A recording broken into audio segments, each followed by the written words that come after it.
Yes, we will update these trends, so we'll be able to see the next time we update them whether or not it's made a difference. One difference is... Washington Journal airs live every morning at 7 Eastern here on C-SPAN. The House is coming back in now for a couple of votes debated this afternoon. 15-minute vote. The remaining electronic vote will be conducted as a 5-minute vote. The unfinished business is a vote on the motion of the gentleman from North Carolina, Mr. Holding, to suspend the rules and pass H.R. 2871, on which the ayes and nays will order. The clerk will report the title of the bill. Union Calendar Number 185, H.R. 2871, a bill to amend Title 28 United States Code to modify the composition of the Southern Judicial District of Mississippi to improve judicial efficiency and for other purposes. The question is, will the House suspend the rules and pass the bill? The members will record their vote by electronic device. This is a 15-minute vote.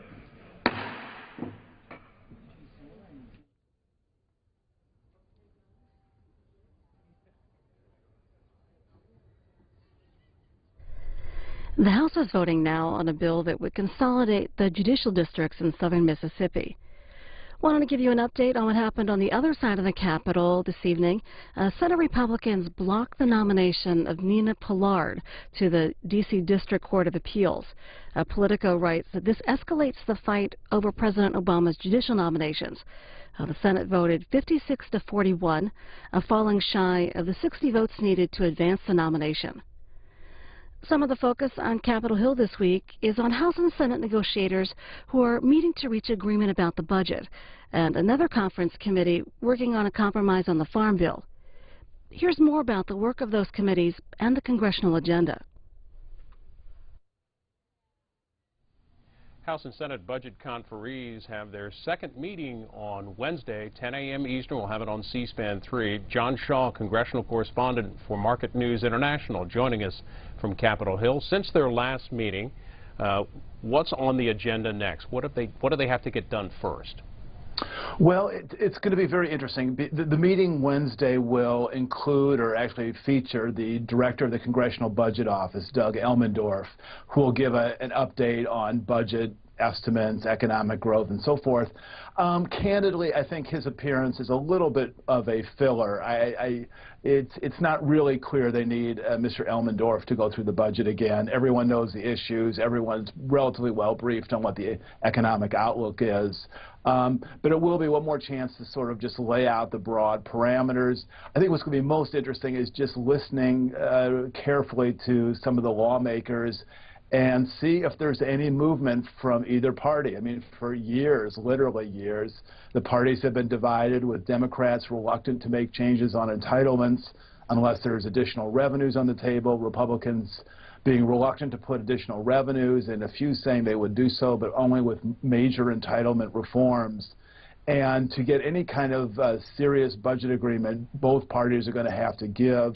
And so far, we haven't seen any indication that there is a wide, a broad-based desire to give very much on the part of either Democrats or Republicans. Well, another key Senate hearing this week is the Banking Committee hearing from Janet Yellen, the President's nominee to be the next Federal Reserve Chair. What are some of the main issues that she's going to get questioned about? I think two or three really big ones. The first one, probably the overriding one, and the one that will have financial markets in the world really on edge, is listening to her explain how the Fed will begin unwinding its policies, how it will begin to sort of pull back from its very, very aggressive monetary easing over the last couple years, initially in response to the financial crisis of 2008, then the subsequent recession, and now this period of slow growth. And the world just wants to know, the people in the financial markets, how the Fed is going to return to a more normal interest rate policies, monetary policies. The current chairman, Ben Bernanke, has sort of signaled that he believes that there are a number of ways the Fed can begin to do so, but really hasn't committed decisively to doing so because the economy has been so sluggish. Now that it appears to be picking up some strength, there are going to be a lot of questions to Janet Yellen on how the Fed will shift gears. And secondly, I think there's going to be a lot of questions on fiscal policy, even though that's not the Fed's major purview. The chairman of the Federal Reserve Board is one of the major economic spokespersons in the country, And I think there's going to be a lot of questions to Yellen about whether perhaps the focus has been too much on spending cuts, too much focus on austerity rather than economic growth. So I think there'll be efforts to kind of drag her into the fiscal debate. And usually Bernanke has been very skilled about making broad conceptual points, but not getting too dragged into the kind of details of fiscal policy. Well, jumping over to the House next and the health care debate, the Oversight Committee in the House is holding another hearing on the implementation of the health care law. What do they want to hear about specifically? Well, there's a couple different initiatives going on. I mean, as you mentioned, in the House Oversight Committee, Darrell Issa is going to be holding another hearing on the problems of the new health care website. He's going to be subpoenaing an administration official, a gentleman by the name of Todd Park, to get him to detail the problems. The administration has been a little bit reluctant. Democrats think that this is largely a show hearing. They think that Mr. Issa should allow Mr. Park to just stay at work and get the website fixed rather than coming before a congressional hearing. So there'll be a lot of back and forth, a lot of controversy, because as I said, the Democrats think this is a show hearing. They don't think it's really about an attempt to get to the bottom of the problem. But what's not a show is the effort in the House to pass a law that would allow people to keep their health insurance, an effort by the House Republicans, but that's also gathering some steam not just in the House but elsewhere, and even from some Democrats, correct? It is gathering steam, and it was very interesting. The House Minority Whip, Steny Hoyer, was asked at his briefing about that, and his basic response was that he hopes the administration is coming up with some ideas and some plans that would allow the Democrats to support something other than the bill that Mr. Fred Upton is drafting, because Democrats are feeling very uncomfortable about some of the problems with dropped insurance policies, and they feel like they need to have an alternative. A few have drifted towards the Upton bill, but I think the administration and the House Democratic leadership wants to put together an alternative that Democrats could migrate to a little bit more comfortably. Well, how does it complicate the scene when the fact that John Boehner now is using former President Clinton's words from earlier today, calling for a delay or allowing people to continue using keeping their health care plan? Yeah, this continues to put more and more pressure on the White House and makes it really incumbent from their perspective and the perspective of Democratic leaderships that the administration introduce some sort of alternative plan, procedure, administrative ruling, something in the next couple days to allow Democrats to move towards that rather than having to vote on the Upton bill. I think Democrats would be very reluctant to just vote against the Upton bill without any kind of alternative to pledge adherence to. Lots to look for this week. John Shaw is congressional correspondent for Market News International. Thanks for being with us. Thank you, Bill.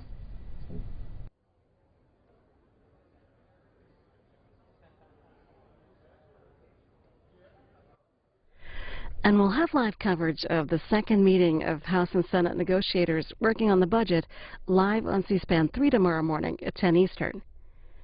We just heard that one of the measures the House will take up later this week is what's being called the Keep Your Health Plan Act. That's Keep Your Health Plan Act. That would allow health insurance companies to continue to offer policies even if they don't meet the minimum requirements set by the health care law. In an interview for the online magazine OZY.com, former President Bill Clinton said that President Obama should change the health care law so that people can keep their existing health insurance plans. And at today's White House briefing, Press Secretary Jay Carney said President Obama agrees with former President Clinton and asked his team to look at ways to address the issue of canceled health insurance coverage.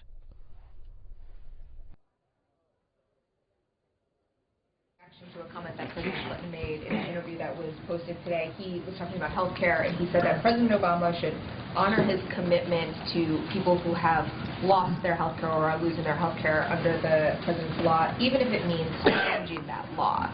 Does the president agree with that comment? Well, I think as you saw the president say in an interview with NBC last week, the answer is yes. The president has tasked his team with looking at a range of options, as he said, to make sure that nobody is put in a position where their plans have been canceled and they can't afford a better plan, even though they'd like to have a better plan. So you heard the president address this very issue in his interview last week. And I think it's important to note that President Clinton, in that interview, also said, and I quote, The big lesson is that we are better off with this law than without it. And he said, quote, "The enrollment period did not come off well because the national website wasn't ready.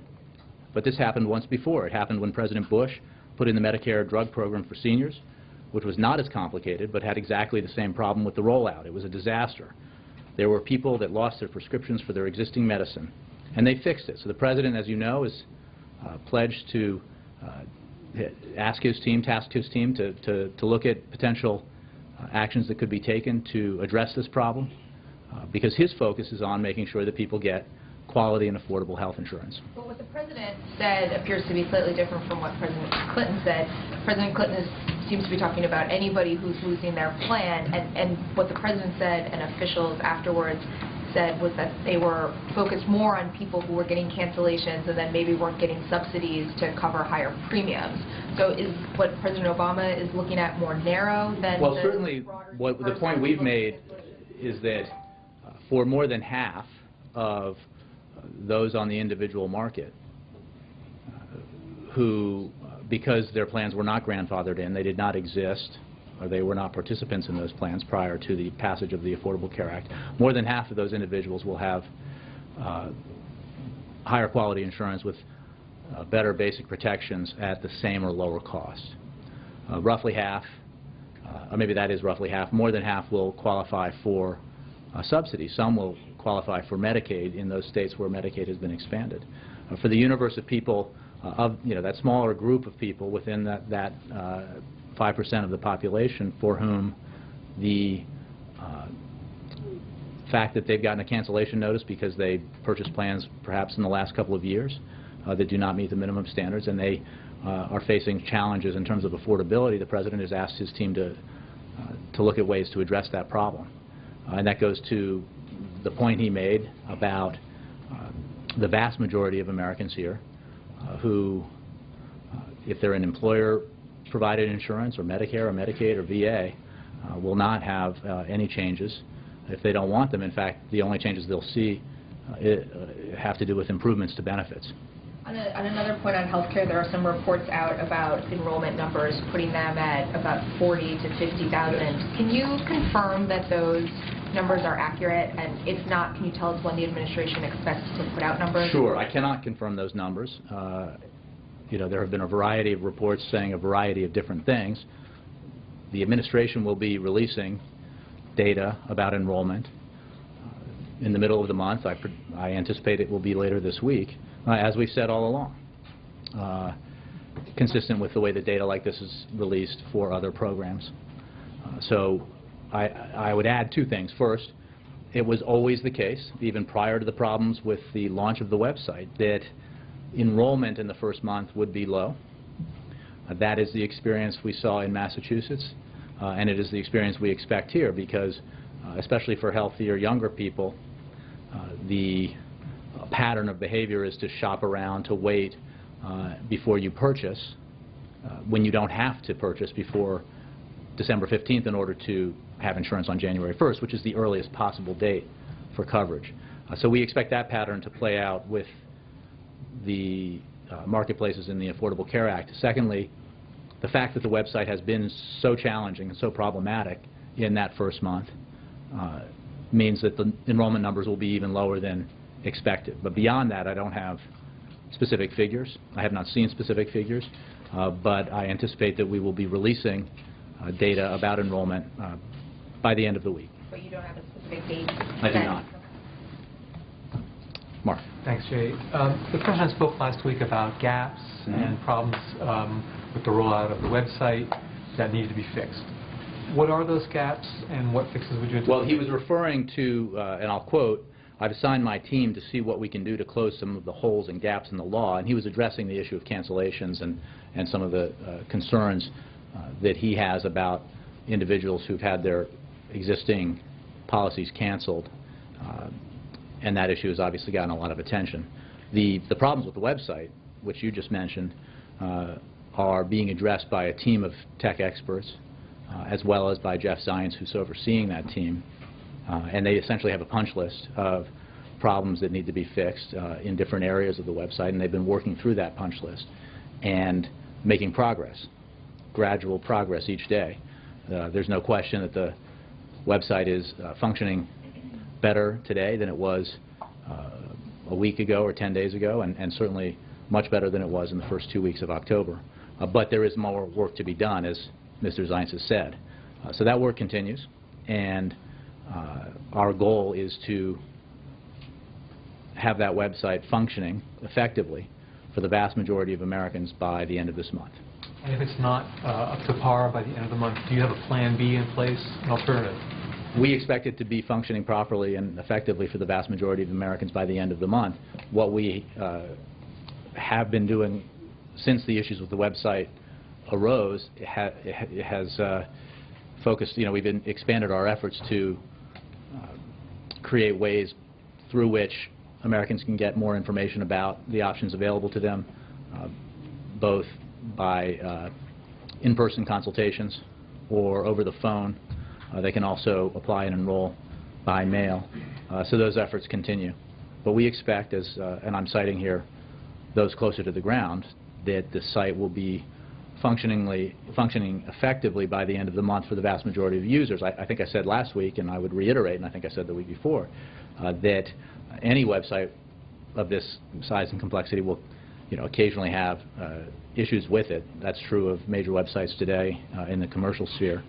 But we expect it to be functioning effectively for the vast majority of users so that they can navigate through it, review their options, find out whether or not they're eligible for tax credits, and choose coverage that fits their needs, both their financial needs and their coverage needs. Can you say whether Todd Park will testify before Congress tomorrow? I can say a couple of things about that. First of all, I'd like to point out the administration's extraordinary cooperation with the 6 separate congressional committees currently conducting oversight into the Affordable Care Act. As you have all seen and covered, administration officials have testified at numerous committee interviews and briefings, and they've testified at more than 24 congressional hearings, including 4 in just the last 2 weeks. The administration has also produced thousands of pages of documents, and our cooperation on these issues continues. The subpoena issued by House Republicans on Friday is an unfortunate and unnecessary step, since we made clear several times that Todd Park is willing to testify. The issue for us is not a question of if he will testify, but when. We had hoped the committee would work with us to find an alternative date to give Mr. Park time to focus on his immediate task at hand, which is getting the website fixed. This is a goal that is ostensibly shared by the very House Republicans now demanding his appearance on Wednesday, an appearance that would take him away from his work on the website. In fact, Chairman Issa told CBS News a few weeks ago that he wanted the website fixed and, quote, fixed quickly. Well, Todd Park is very much engaged in the effort of fixing it as quickly as possible. So I have no update on that except to tell you that the Office of Science and Technology has said they are reviewing the subpoena and they will respond as appropriate. Can I just ask about Iran? Sure. Iran's, I guess, foreign minister has sort of rejected the claim that it was Iran that was the result of the failure to reach an agreement in Geneva recently, and has said that divisions among Western nations were the cause of the failure of the talks. Can you comment on that? Is it really up to the West to... Well, what I can tell you is simply that the P5+1 were unified on the proposal that was put forward, and that the Iranians did not accept that proposal. And that's a statement of fact. There was important progress made at these negotiations, and they were cordial and substantive and serious. But as I said, the P5+1 were united there, and we remain united in our proposal to Iran and our approach to these negotiations. Gaps remain, and there are still important issues to be addressed between the P5+1 and Iran. And that is why there will be a break, as you know, and the P5+1 will resume negotiations with Iran on November 21st and 22nd. I want to caution everyone, because there's been a substantial amount of speculation about the details of the proposal, against believing rumors and incorrect reports or prejudging outcomes. Both the P5+1 and Iran have been very disciplined in keeping the details of the negotiations private, and that is a sign of the seriousness of what is taking place, and it has also allowed us to make the progress that we have made. So we're not going to get into details about our negotiating positions, but to be clear, the purposes of these negotiations is to prevent Iran from acquiring a nuclear weapon. And I think that's important. There's one objective here. The reason why we are here, the reason why negotiations are taking place, is because of the very focused effort in building an international consensus and building a punitive sanctions regime around Iranian behavior and Iran's refusal to comply with its international obligations. Because of that effort, over the several years since it's been in place, we now have a diplomatic opening. We have a willingness, because of the concentrated effect of these sanctions by Iran, to pursue the possibility of resolving this diplomatically. Resolving this diplomatically is the best way to resolve it. It is the responsibility of the President to pursue a diplomatic opening, because the best way to ensure that Iran does not acquire a nuclear weapon is to achieve an agreement through diplomacy, an agreement that's verifiable, that's transparent, and that requires Iran to take concrete steps. The alternative is military action. The President has never taken any option off the table, and he does not now and will not. But it is his responsibility as President to pursue a diplomatic opening to see if it is possible to resolve this issue peacefully. Is there any assurance that Secretary Kerry can provide lawmakers on the Hill when he speaks to them that would persuade them to hold off on tightening sanctions? Secretary Kerry and Undersecretary of State for Political Affairs, Wendy Sherman, are briefing the Senate Banking Committee tomorrow. That's part of a broader effort to consult with Congress and update them on the P5+1 negotiations, as well as our consultations with our allies.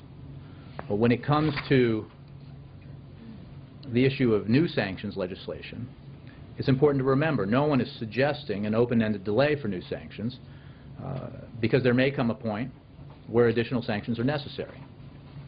At the same time, it is important for Congress to reserve its ability to legislate for the moment when it is most effective in order to give the current P5+1 negotiations the best chance to make real progress in achieving our shared goal of preventing Iran from obtaining a nuclear weapon. So again, this is not about being for or against sanctions. This administration has imposed the most crippling sanctions in history against Iran. And we appreciate the leverage those sanctions have given us, and we appreciate the partnership that Congress has given us in that effort. But this is a decision to support diplomacy and a possible peaceful resolution to this issue. The American people justifiably and understandably prefer a peaceful solution that prevents Iran from obtaining a nuclear weapon. And this agreement, if it's achieved, has the potential to do that. The American people do not want a march to war, and it is important to understand that if pursuing a resolution diplomatically is disallowed or ruled out, what options then do we and our allies have to prevent Iran from acquiring a nuclear weapon? We've said all along, as we have ratcheted up sanctions and increased the isolation and pressure on Tehran, that the window for resolving this diplomatically was open, but that it would not remain open forever. And short of an agreement, Iran will continue to make progress in its nuclear program. So we need to pursue this. We need to see if Iran is serious. And any deal that we and the P5 might reach with Iran will be one that absolutely meets our standards, that would be verifiable and concrete. Any initial relief as part of the first phase would be reversible and modest. It would not in any way change the sanctions architecture that's in place, but it would allow for essentially putting some time on the clock, because it would halt Iran's program and roll back aspects of its program. And if it doesn't do that, the United States won't agree to it. Jim. Getting back to former President Clinton's comments, you were saying at the beginning of the briefing that the President does agree with what former President Clinton said, but former President Clinton did say, I personally believe even if it takes a change in the law, the President should honor the commitment the federal government made. So the President agrees even if it takes a change in the law? Well, what I just said, Jim, is that the President has instructed his team to look at a range of options, and we haven't announced one way or the other, although understandably you and others ask us for details on what is under consideration. We haven't announced any potential fixes or moves that we might be able to make to address this problem, but the President is, as you heard him say in his interview with NBC, he's very interested in trying to address this problem and looks forward to being presented the options that he might be able to pursue. But wouldn't you be in a situation where you're trying to help people keep the plans that they have now, wouldn't you might be trying to put the toothpaste back in the tube, in that hundreds of thousands, perhaps millions of Americans have received these notifications already? How do you go back and allow those people to keep those insurance plans? That just seems practically impossible. Well, what I would say, Jim, is that I'm not going to get into specifics about avenues that might be available to the President to address this problem until he's chosen which option he wants to pursue. The broader thing that we have to remember here is that the overall majority, overwhelming majority rather, of the American people either get their insurance through their employers and will not see a change, get their insurance through Medicare or Medicaid or the VA and will not see a change, except for those changes that improve the coverage they get and improve the benefits they get, because they apply to everyone, not just those who purchase plans in the marketplaces. Others, as you know, because some states have made the decision to help. Without objection, the motion to reconsider is laid upon the table. The unfinished business is the vote on the motion from the gentleman from North Carolina, Mr. Holding, to suspend the rules and pass H.R. 2922, on which the ayes and nays were ordered. The clerk will report the title of the bill. Union Calendar Number 186, H.R. 2922, a bill to extend the authority of the Supreme Court Police to protect court officials away from the Supreme Court grounds. The question is, will the House suspend the rules and pass the bill? Members record their vote by electronic device. This is a 5-minute vote. This is the last vote of the day, and as we just heard the House clerk say, this is a bill that would extend through 2019 the authority of the Supreme Court Police to operate in any state to protect the court's justices and guests and officials of the court. A couple of stories that we're following. President Obama announced this afternoon that he's nominating Timothy Massad to run the Commodity Futures Trading Commission, which regulates the futures and options markets. Massad is a Treasury Department official who's overseeing the Troubled Asset Relief Program. That's the bank rescue plan known as TARP. You can see the President's announcement in our overnight programming here on C-SPAN and anytime at cspan.org. And the Justice Department today announced an agreement with American Airlines and U.S. Airways to allow their merger to proceed. As part of the deal, the two airlines agreed to concessions that will make it easier for other carriers to fly into some of the nation's busiest airports.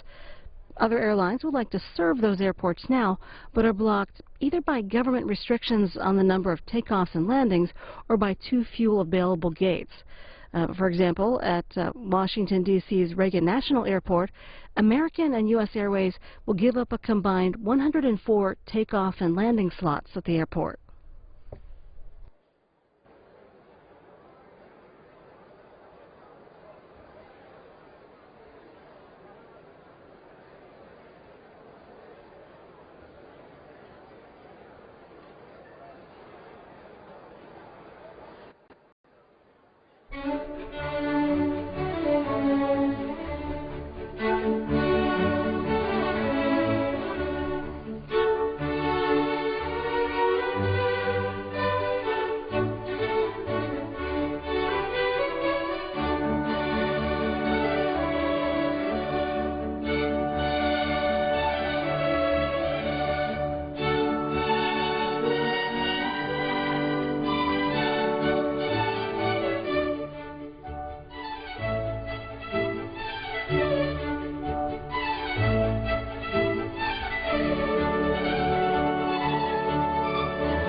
this House vote winds down, wanted to give you an update on the Senate.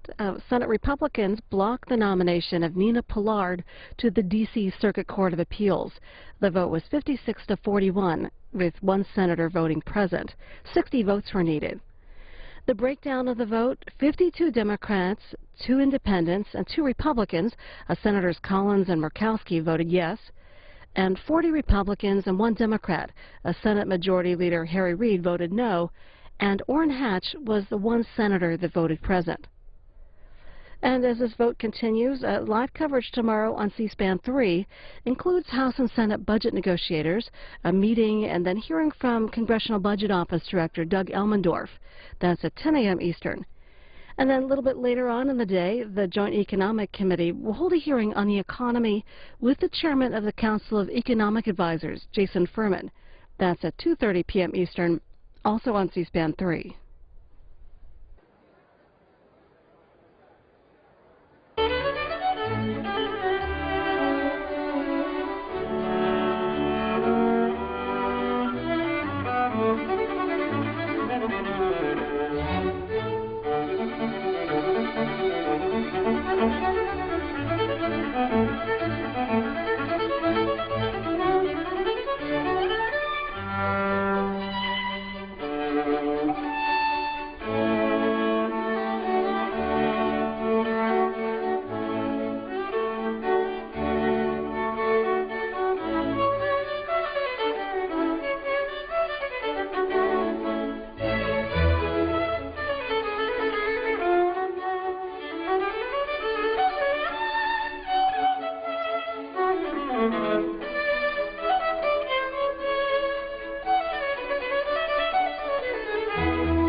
Two-thirds being in the affirmative, the rules are suspended and the bill is passed. And without objection, motion to reconsider is laid upon the table.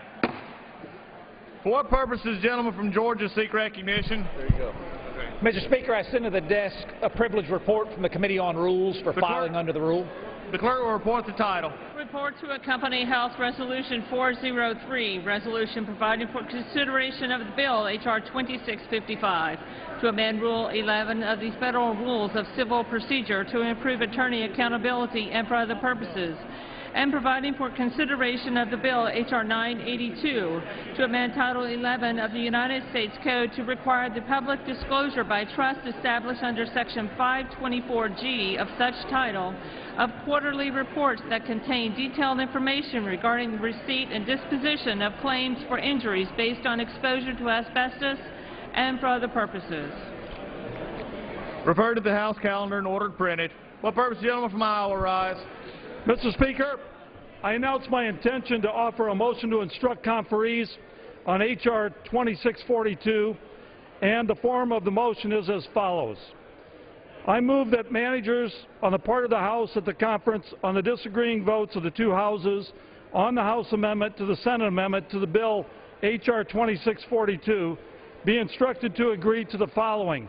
And, Mr. Speaker, the House is not in order. The gentleman is correct. The House will come to order. Please take all conversations out of the aisles and off the back aisles. The House will come to order. The gentleman will proceed. 1. Section 4014 of the Senate amendment relating to a 5-year authorization of appropriations to carry out the Food and Nutrition Act of 2008. 2. Section 9002A7 of the Senate amendment relating to funding for the Bio-Based Markets Program. 3. Section 9003B of the Senate amendment relating to funding for biorefinery, renewable chemical, and bio-based product manufacturing assistance. 4. Section 9005 of the Senate amendment relating to funding for the biodiesel fuel education program. 5.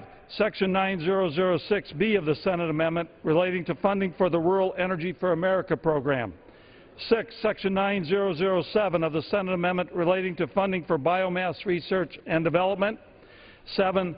Subsection F of Section 9011 of the Farm Security and Rural Investment Act of 2002, as proposed to be amended by Section 9009 of the Senate amendment relating to funding for the Biomass Crop Assistance Program.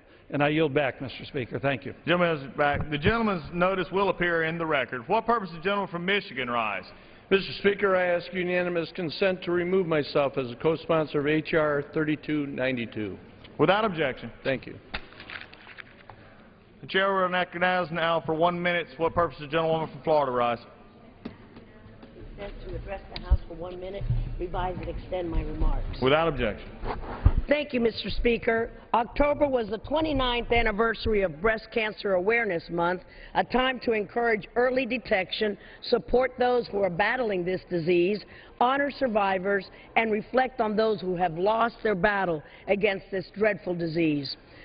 Over 232,000 women will be diagnosed with breast cancer within this year. So events that increase awareness and education must be a top priority. One of the many great events that take place in my home area of Miami-Dade County is the annual American Cancer Society's Making Strides Against Breast Cancer Walk. Irele Bagué, a South Florida native, was one of the proud participants this year. Irela and her team, Chica Power, put together a wonderful support system to help survivors and foster empowerment for all of those impacted by breast cancer. Another team participating in the event was Lopez Gov Law, put together by philanthropists Marilele and Jorge Luis Lopez. They also helped raise awareness about the benefits of early detection and promoted free information and services offered by the American Cancer Society. So, Mr. Speaker, education, prevention, diagnosis, and treatment are the important steps to preserve women's health. Every effort must be made to ensure that this disease is eradicated, and until a cure is found, it is crucial that we do all that we can to prevent this horrible disease from taking yet another woman's life. Thank you, Mr. Speaker, and I yield back. The gentlelady yields. For what purpose does the gentlelady from Illinois rise? Without objection.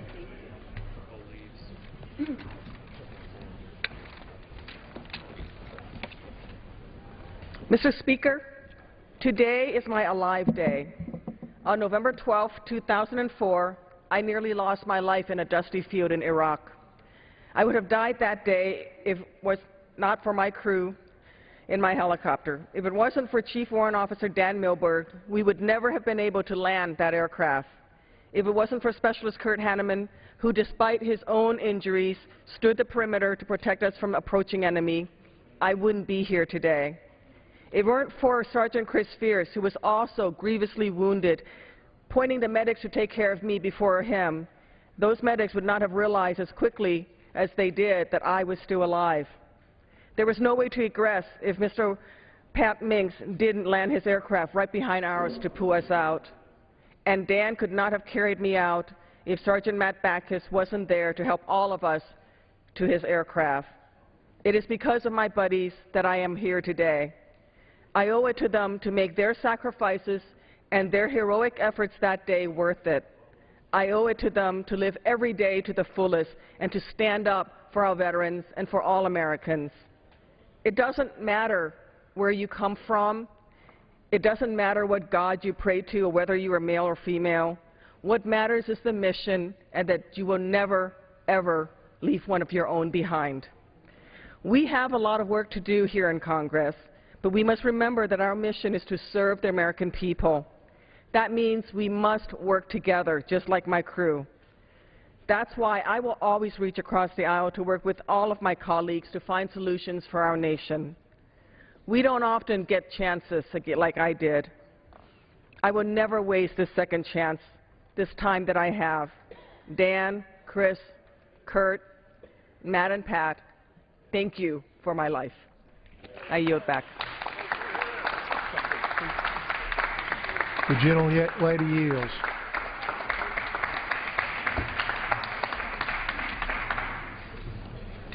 For what purpose does the gentleman from Pennsylvania rise? Mr. Speaker, request unanimous consent to address the House for 1 minute, revise and extend. Without objection.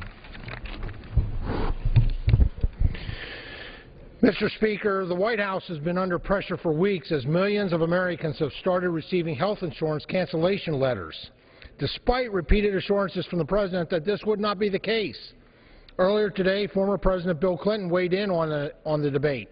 He stated the following, and I quote, "I personally believe, even if it takes changing the law, the President should honor the commitment the federal government has made to those people and let them keep what they got." End of quote. Last week, the President apologized, despite American families continuing to lose their coverage as a result of the Affordable Care Act. Mr. Speaker, rather than apologize to the millions of Americans who are losing their coverage, the President should fulfill the promise that was made.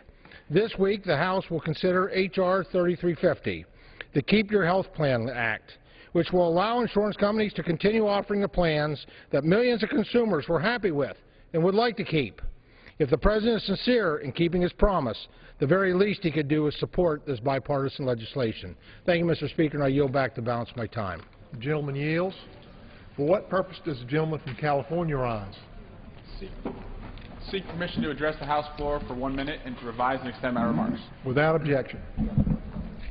Mr. Speaker, I rise today to recognize my friend, Alameda County Superior Court Judge Hugh Walker of Pleasanton, who recently announced he is retiring after 19 years of service. Judge Walker has served much of the eastern portion of Alameda County, which I represent, since 1994. First appointed as a municipal court judge for the Livermore-Pleasanton-Dublin District by Governor Pete Wilson, and elevated to Superior Court Judge for Alameda County in 1998. For 19 years, he has served in the Tri-Valley, and When I was a prosecutor, he even kept me in line. Judge Walker is well known for being a tough but down-to-earth and compassionate judge and never shies away from a lighthearted moment in his courtroom. He's well respected by both his peers and by those who have argued cases before him. He's very much a part of the community for which he helps ensure justice is served. He's a very familiar face in downtown Pleasanton and at local Rotary Club meetings.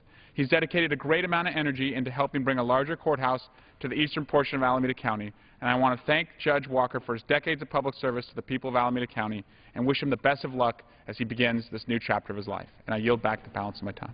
The gentleman yields. For what purpose does the gentlelady from West Virginia rise? To address the House for 1 minute and revise and extend my remarks. Without objection. Thank you. Thank you, Mr. Speaker. President Obama promised to the American people that if they liked their current health care plan, they would be able to keep it. That promise is meaningless to the 4.8 million and counting Americans who have already been notified that they will lose their current health care plan because of Obamacare. Stacey Johnson Lindsay of Scott Depot, West Virginia, is one of those 4.8 million forced to choose a more expensive and new health insurance plan. Stacey writes, I have no desire to have government-funded health care and refuse to be pushed into utilizing the marketplace. Will you please help us? I am worried what the future holds. Barbara Zeiger of LaHue, West Virginia, will be forced out of her current insurance plan that has only a $250 deductible. When Barbara asked her insurer, she was told that her plan no longer would be offered because it does not include maternity and pediatric coverage. Barbara is 61 years old and widowed. The Keep Your Health Plan Act will save Americans like Stacey and Barbara from the broken promises of Obamacare and allow their current health care plans to be offered for another year. I urge my colleagues to join me in voting for this bill to keep the promise the President made to the American people. I yield back. The gentlelady yields. For what purpose does the gentleman from Texas rise? To address the House for 1 minute to revise and extend my remarks. Without objection. Thank you, Mr. Speaker. Mr. Speaker, I rise tonight because a sizable portion of my community is in mourning. In the aftermath of the typhoon that hit the Philippines on November the 8th, my community is in mourning and is looking for answers. As you know, we've had more than 1,700 persons pronounced dead. 10,000 are projected to die. 9.7 million people have been affected. More than 23,000 homes and infrastructure has been damaged. 2.5 million will need immediate food assistance. Mr. Speaker, while we are in mourning, I am grateful that the administration has sent the USS George Washington into the area. It will produce water. USAID has authorized $10 million. And there are other agencies and organizations as well as countries that are being beneficial and helpful. But I want to tonight announce that there's a lot more will have to be done, and I want to do my part. And I thank the administration for what's being done. I yield back. The gentleman yields. For what purpose does the gentleman from California rise? Ask unanimous consent to address the body and to revise and extend my remarks, Mr. Speaker. Without objection, sir. Well, thank you, Mr. Speaker. I rise to express my deepest condolences to the people of the Philippines in the aftermath of what was possibly the strongest typhoon in recorded history to ever hit land. As many as 10,000 people are feared dead, 600,000 displaced. As chairman of the Foreign Affairs Committee, I am committed to helping the people of the Philippines recover and rebuild. The U.S. is providing $20 million in immediate humanitarian assistance, and as we speak, the U.S. Navy and Marines are working hand in hand with their Filipino counterparts in the rescue and recovery process. Speaker, the situation in the Philippines is dire. American assistance in post-disaster relief is often the difference between life and death. Even as we speak, the American people are opening their hearts and making contributions to the relief effort. We stand with the people of the Philippines as they begin the long road to recovery. The United States and the American people are by your side. Today, we are all Filipinos, and we share the unimaginable grief that many of you in the Philippines are feeling right now. Mr. Speaker, I yield back. Thank you. The gentleman yields. For what purpose does the gentleman from Minnesota rise? Consent to address the House for 1 minute and revise and extend my remarks. Without objection. Well, Mr. Speaker, I rise to congratulate the Edina High School girls tennis team. Once again, this talented group of young ladies demonstrated extreme passion, intensity, and dedication in winning their 17th consecutive 2AA state tournament this year. The motivation and athletic commitment that the girls in the Edina tennis team showed throughout this season was outstanding. Together, the ladies of this team have truly exemplified what it means to be student athletes. I'd like to commend the coaches, Steve Paulson and Perry Forster, for leading this team in Edina's previous tennis teams as well to this very honorable position. A special congratulations also goes out to junior Caitlin Mersbacher for placing first in the singles for the state tennis tournament. Mr. Speaker, the Edina girls tennis team displays a positive standard for all of their classmates and for our entire community. It's an honor to be able to represent and recognize such wonderful and outstanding student athletes, and I offer them congratulations, and I yield back. The gentleman yields. For what purpose does the gentleman from California rise?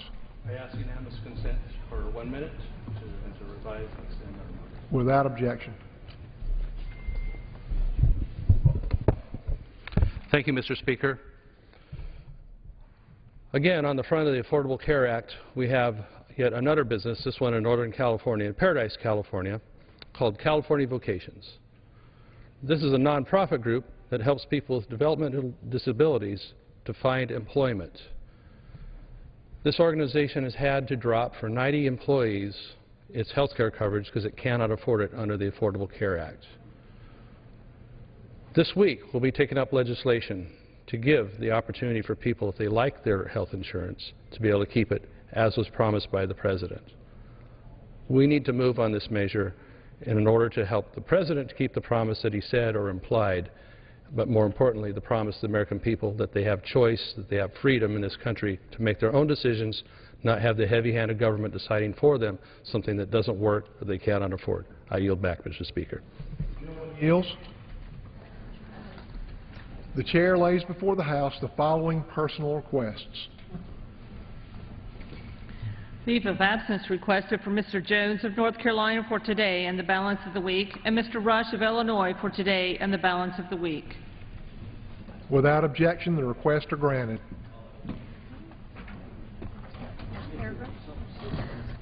Under the Speaker's announced policy of January 3, 2013, the gentleman from California, Mr. Garamendi, is recognized for 60 minutes as a designee of the Minority Leader.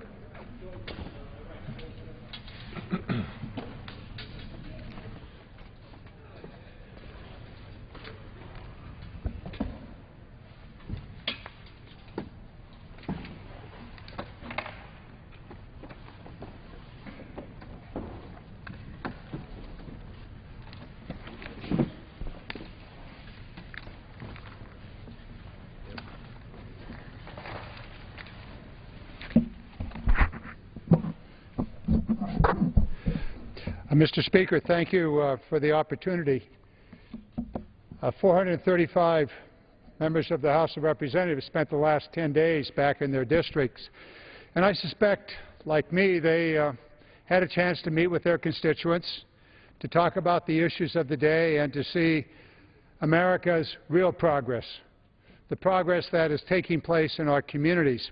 I'd like to share some of those experiences that I had over this last 10 days with the members of this House, because they are instructive about what we ought to be doing here in the House of Representatives. Every person I talked to, probably more than 30 meetings, many of them public in nature, town hall meetings, meetings at manufacturing plants with the workers, meetings at the universities, all of those people had the same agenda. And frankly, it ought to be our agenda, because it's America's agenda. They want this economy to grow. They want this economy to provide the job opportunities that Americans must have. those good, hard-working American families, they want to go to work. They want to have a decent wage. And they want to be certain that when they are sick, they have an affordable health care policy. We hear a lot of rhetoric here about the Affordable Health Care Act and Obamacare. But back home, people are trying to figure out their insurance programs, just like they do every time at this time of year. Every year, it's time to renew your insurance policy, and people look at new policies. They put aside the old policy. They get a notice that their old policy, the cost has gone up or the coverage has changed. Now they're in the same situation, but we have a name for it now. We call it Obamacare. Americans always in the fall have a high level of confusion as they try to figure out what to do with their health care for the coming year. At one meeting I attended this year, or this last week, with a group of doctors and administrators, they said, this will work it out. This is no different than we've seen every year. We know that at the end of this process, the health care insurance will go on and people will have coverage. And then they added, but this year, there'll be far more people with health care coverage, and in our hospital, there will not be as many uncompensated care. That is, people that don't have insurance. So they said, just keep working at it. Let this thing settle down. Let it go forward, because we know that in California, millions of our citizens and our neighbors will finally have health care insurance. But, hey, this is a place of rhetoric. This is a place where we create problems like the new crisis that's going to come up in just 2.5 months. Oh, yeah, yet we've manufactured yet another crisis on January 15th. We're going to have to go through our quarterly funding of the strongest government in the entire world. Hello, you said? You mean you're actually funding the United States government once every 3 months? You don't have a full year funding? That's right, we don't. So yet we have one more manufactured crisis. Be aware, January 16th and 15th is coming. Is there another government shutdown? The American people, my constituents in my district said, don't let it happen again. Don't let it happen again. It hurt us. It hurt us in our businesses. We had to lay off people. But, Mr. Congressman, what we want is a steady policy out of Washington. We want to know what the long term looks like. We want to know what the long-term tax policy is. We want to know what the funding programs are going to be for the military, for the social welfare programs. We don't want to have to face, as one constituent told me as I visited their Head Start program, we don't want to have to lay people off. We don't want to have to tell the children, the 600 in my district, that are no longer in the Head Start program, oh, and I'm sorry, you can't come to school next week because funding from Washington was cut. It's time for us in the House of Representatives to settle down. It's time for us to put aside all of our rhetoric. We know we have to work together. It's time for us to come up with some long-term solutions for America's problems.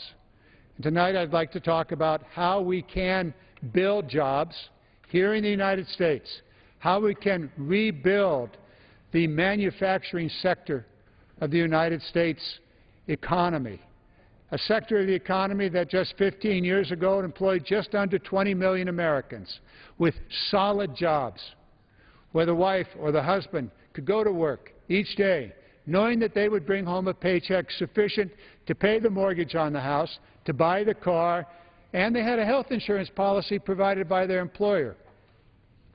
Now, we're probably somewhere near 11 million Americans in manufacturing, and many of those health care programs have disappeared. So what we need to do is to go back to the basics. We need to go back to those critical investments, both public and private, that have created this incredible economy. Even though its manufacturing is smaller, nonetheless the economy of the United States remains the biggest in the world. But if we continue with this 3-month funding of the federal government, if we continue to withdraw the critical public investments and the critical inducements to the private sector to make their investments, we'll see our economy slip away. We'll see the strength of this nation ebb. And we'll wonder down the line what happened. Well, there are several things that allow America to build these kind of things. That's a modern locomotive, an electric locomotive destined to be on the Amtrak lines here on the East Coast. It was the first modern locomotive made in America, 100% American-made, for probably the last 60, 70 years. How did it come to pass that this locomotive and about 77 other locomotives just like it will be on the tracks here on the East Coast, 100% American-made? How did that happen? Well, it happened with government policy.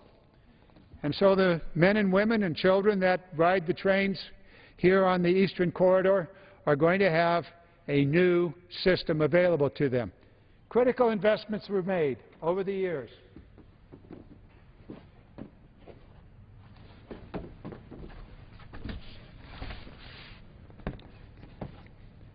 Critical investments in each one of these issues.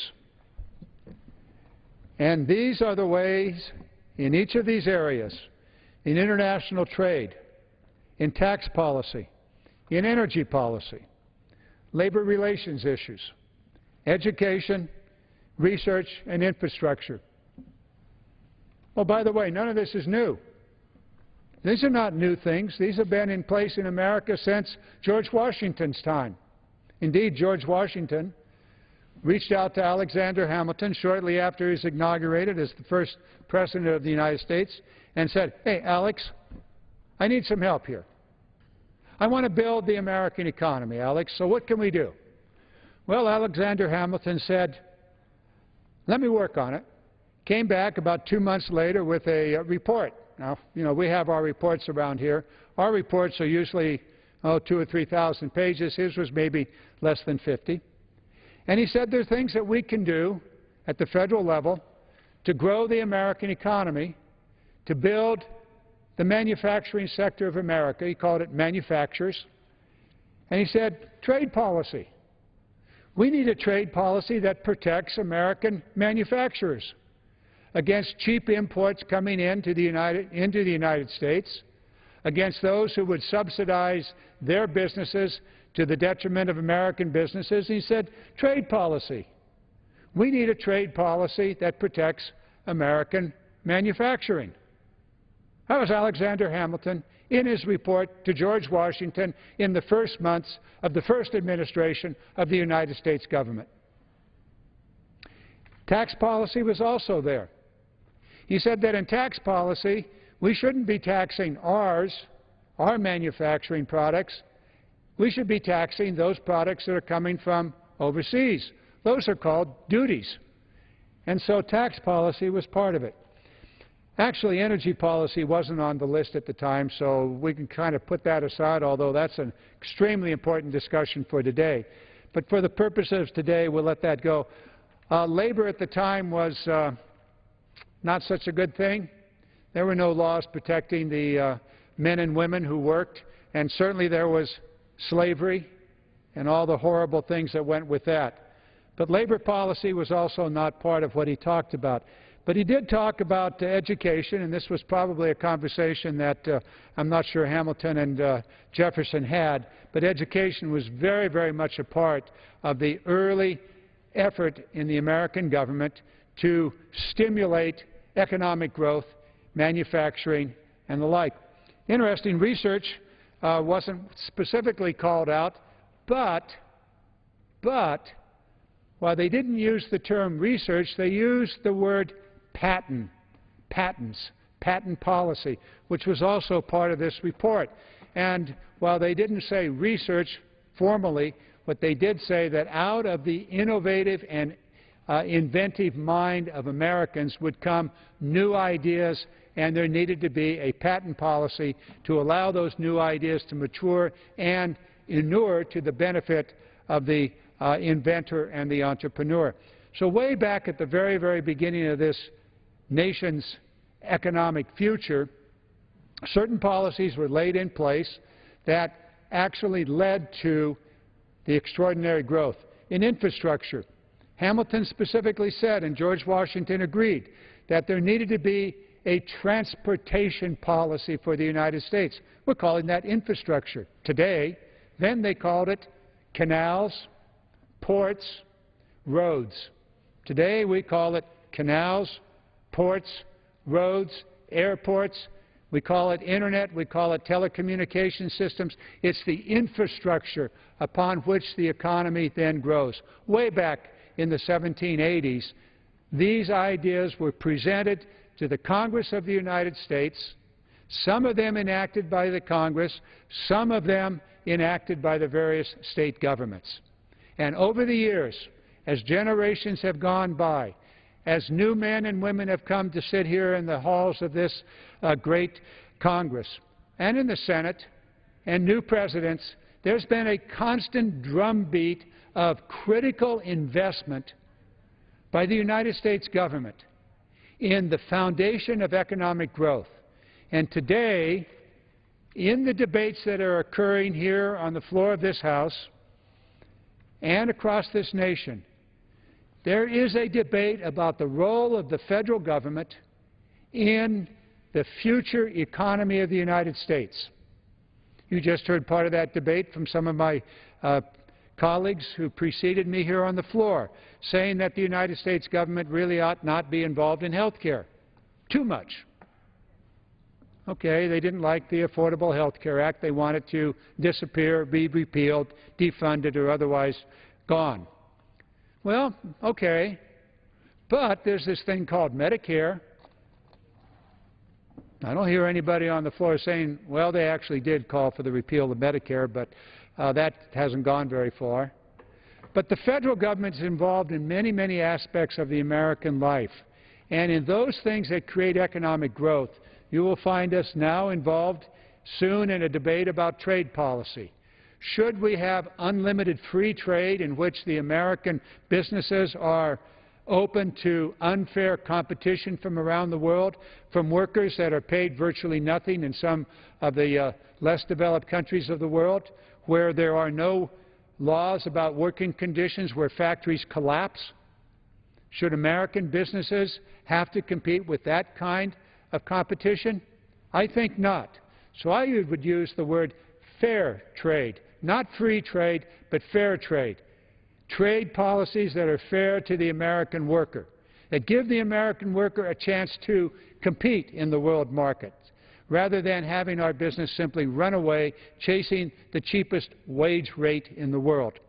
So trade policy is going to be discussed here with the Trans-Pacific Partnership Program, and perhaps a similar one for Europe. We must be very careful, very, very careful as we analyze this, that the American worker is not put in a disadvantageous position and situation where they will lose their job to competition, unfair competition from around the world. So it has to be fair trade. Let me move down here to the infrastructure issue. My district is 200 miles of the Sacramento River Valley. I probably have more than 1,000 miles of levees that protect farms and ranches and cities from floods. We've had disastrous floods in California over the years and over the century. Those levees are critical, a critical infrastructure, just not only to protect human life and property, but to allow businesses to grow. Right now, without the proper levees, farmers who want to put in a feed mill, farmers in my district that grow rice that want to put in a rice drying facility and a silo in which to store that rice, or even a cow barn for their dairy, find it difficult and in many cases impossible because the levee that holds back the floodwaters from their farm does not meet the 100-year flood standards set by the Corps of Engineers and FEMA. Therefore, they can't build unless they get insurance, and the insurance program is unaffordable. So we see right here that the growth in the agricultural sector of my district is retarded for lack of investments in the levees, upgrading and maintaining those levees so that they meet the minimum standards. This is something the federal government has played a role in forever, it seems. Certainly for the last century and a half, the federal government has been involved through the Army Corps of Engineers in building levees to protect cities, whether it's on the Ohio River, the Mississippi, the Missouri, or in California, the Sacramento and the San Joaquin Rivers in that Central Valley and beyond. So what are we doing today? Well, we passed a Water Resource Development Act a couple of weeks ago. Good for us. The Senate has passed their bill. We need a conference committee. I understand the Senate has named conferees. The House of Representatives has yet to do so. All of that is good. We'll set out a good policy, I hope, one that sets in the proper controls, provides for prioritization, a policy that would make sure that there's no waste, fraud, and abuse, that efficient and effective policies are the ones that would be funded by the American taxpayer. All good. But there's a problem. The problem is, where's the money to pay for this? It's not there. Why? Sequestration and severe budget cuts. We're actually seeing a very rapid decline in the amount of money that is available for infrastructure investment and for other programs that the federal government has carried out over many, many decades. So we can put the best policies in place, but unless we have the money to build these structures, then those farmers that want to improve their operation are not going to be able to do so. So we ought to think seriously about infrastructure investment. In this case, protection for floods. The same thing goes for the cities in my district and across this nation. We know there's a big brouhaha going on around here about the increasing cost of flood insurance. Yeah, it's a real problem. You know, like quadruple, or in some cases tenfold increase in the cost of flood insurance in certain communities around the nation. And everybody, whoa, we didn't mean to do that. Indeed, we didn't mean to do that. But it did happen. Now we've got to back that off. And as we back that off, we need to consider the fact that it's not just flood insurance, it's the protection from floods.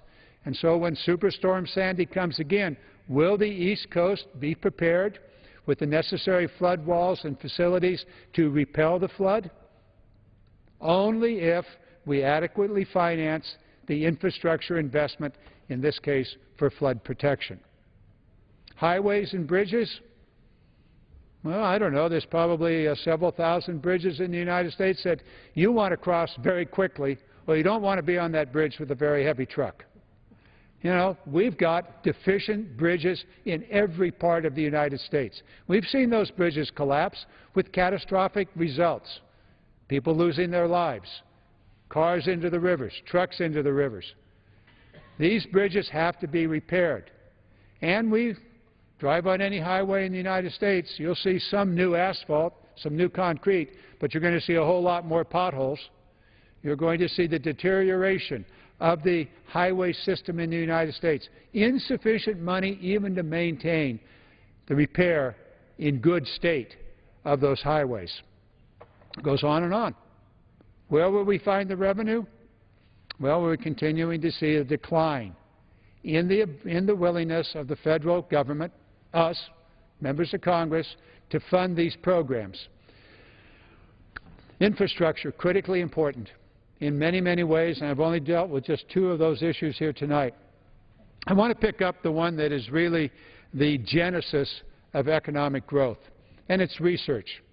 I mentioned earlier that George Washington, while he didn't use the word research, used the word patent, which comes from research being done by some individual or group that created a new product. They got their patent on it so that they could then use that in the commercial marketplace and hopefully make a profit. So research has been around a long time. Most of the research in the early days was probably mostly in the area of the military, done in part by the military dating way back, trying to upgrade their weapons. But beginning in 1860s, Abraham Lincoln signed a law called the Land Grant College program, and established across the United States a series of colleges and universities who had a specific function of researching for agriculture. Over the years, that has grown into an extraordinary research capability within the United States. And now not only do we have the agricultural research, and I must say with some pride that I represent the University of California, Davis, which is the largest, most successful, most advanced in total, I'm not putting down anybody else, in total agricultural research program in the world. There are a lot of other great programs out there, but in terms of size and reach, University of California, Davis, way, way out front. So what other kinds of research are there? Funded by the United States government. National Institute of Health. How do we keep people healthy? What about disease? What about heart conditions, cancer? National Institute of Health. National Science Foundation. NOAA, dealing with oceans and atmosphere. NASA, dealing with space. All of these research projects are fundamental to economic growth, and all of them have federal funding. Some of them with partnerships with state, some with private funding, but these partnerships have created the foundation for economic growth. I had the pleasure of being at the University of California, Davis earlier this last week, meeting with the heads of 4 departments, each of them engaged in a different kind of research, earth science research in some cases, water research in others, and everybody knows that California has its water issues, and right now we're in the early stages of what I hope and pray is not a drought. So we have these researchers out there, other research on health issues, all of them saying that the sequestration and the budget cuts at the federal government are severely impacting critical research that was about to mature into a solution for a health problem, into a new way of conserving water, or a new energy system using hydrogen or solar. But those projects that they were working on have been stalled and in some cases set aside, so that the opportunity for economic growth coming from that research is slowed or stopped. We can't allow that to happen. Not only is it immediate jobs, but that's the research that will create future jobs. I want to give one example of the way in which research actually works out together with regulations. Regulations to protect our air, regulations to protect our water, the Clean Air Act, the Clean Water Act, and other regulations, some of them now dealing with the issue of climate change. I'm a member of the Clean Climate Caucus, and I want to just share with you, I said clean, it's actually the Safe Climate Caucus. And there are many of us that belong to this caucus, and we're trying to say we've got global warming. You know, whether the tragic typhoon in the Philippines was directly caused by global warming, I think it's no accident that we're seeing stronger and stronger storms, just as predicted. So anyway, our Safe Climate Caucus is concerned that many here in Congress are trying to shut down common sense Environmental Protection Agency guidelines that are designed to keep our air and our water clean and healthy, and to reduce the disastrous consequences of climate change. These regulations can actually drive technological development, and they can strengthen our economy. When those policies are paired with the entrepreneurship, the inventiveness of the individuals and businesses out there, some really interesting things happen and jobs are created. Last week I visited one such program in California. It's a program put together by Recology, which is a company that operates in my district and in San Francisco. They are a recycling, a composting, and a landfill, say garbage here, company, and they have a landfill. They're involved in some very interesting, innovative ways to separate the waste, to recycle, all to the good. But they have another project. They've teamed up with a company called G2 Energy, and it has put in place a facility to take the methane gas that comes off the landfill that at one point just went up in the atmosphere. And do keep in mind that methane gas is around 20 times more potent greenhouse gas than carbon dioxide. They put in a project to capture that methane gas, take it out of the landfill, put it in a pipe with a vacuum, run it over to a Caterpillar engine manufactured in America. Actually, it's a big marine engine that probably was driving some very large ship, but it now is sitting there next to the landfill, attached to a generator, and producing an extraordinary amount of electricity. Now that's innovation, and that's the kind of things that can be done. That methane coming off the landfill into the Caterpillar engine, into the generator, will replace more than 1 million gallons of diesel fuel that was once used to run that very same kind of an engine. That's the kind of innovation that can occur when coupled with research and wise public policy. There are so many other pieces to all of this, and we'll talk about it in the days ahead. But one of the things that I want to just kind of wind up with is why it's important. So do keep in mind trade policy, tax policy, energy, labor policy, education, research, and infrastructure. These are the foundational investments that any economy must make if they want to see sustained economic growth.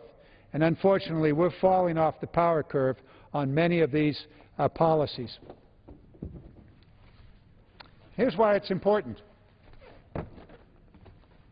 Here's why this discussion is important, and here's why manufacturing and growth in the American economy is important. And these are words that Franklin Delano Roosevelt put forward. And he said, the test of our progress is not whether we add more to the abundance of those who have much. It is whether we provide enough for those who have too little. We know that after the great meltdown in 2008-9, that millions of Americans lost their jobs. We also know that in the last 5 years that the economy has come back, that additional wealth has been created. We do know that the gross national product of the United States, which is its wealth, has grown. But what most people don't know is where that wealth went. That wealth went to the top 10%. About 95% of the wealth generated over the last 5 years has wound up in the hands of the top 10%, the most wealthy people in America. And so the words of Franklin Delano Roosevelt come directly back to a manufacturing and jobs policy for the United States. If we make the critical investments to grow the economy, to provide the infrastructure, to do the research, to deal with the international trade, to think back to what George Washington had in mind as the founding father, then we can begin to establish policies that grow the American economy, that reestablish America as the mightiest manufacturing country in the world, and in so doing, create those jobs for hardworking Americans that go to work every day, want to pay their bills, want to have that, pay their house mortgage, buy the car, see that their kids get education, see that they have an adequate health insurance program. If we do those things, then these words of Franklin Delano Roosevelt will begin to ring true.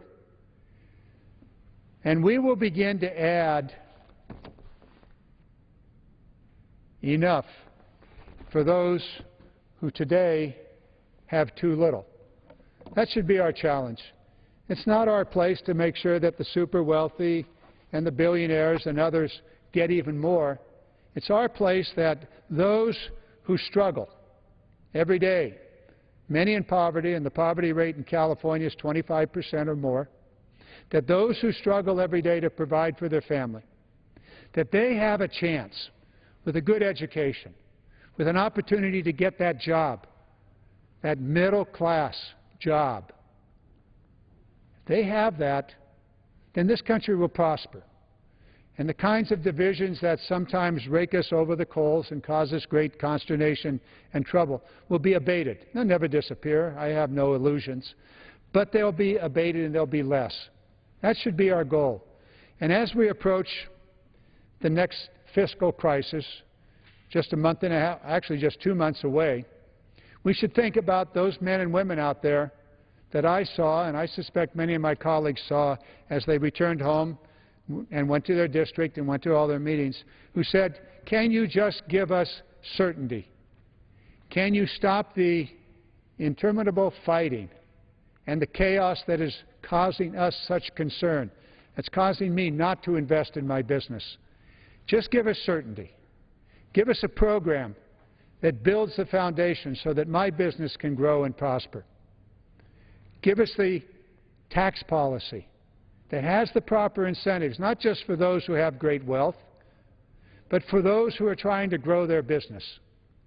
Give us a trade policy that's fair to the American worker, fair to the American business, that doesn't just give away this great country's wealth to some other company around the world, that doesn't encourage our businesses, our American corporations to go offshore.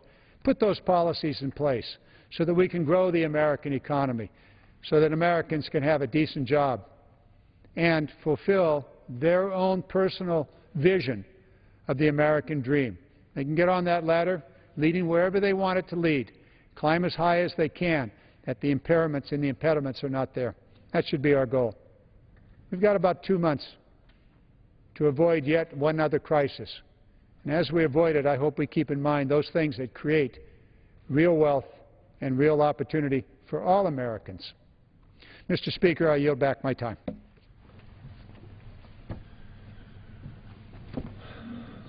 The gentleman yields.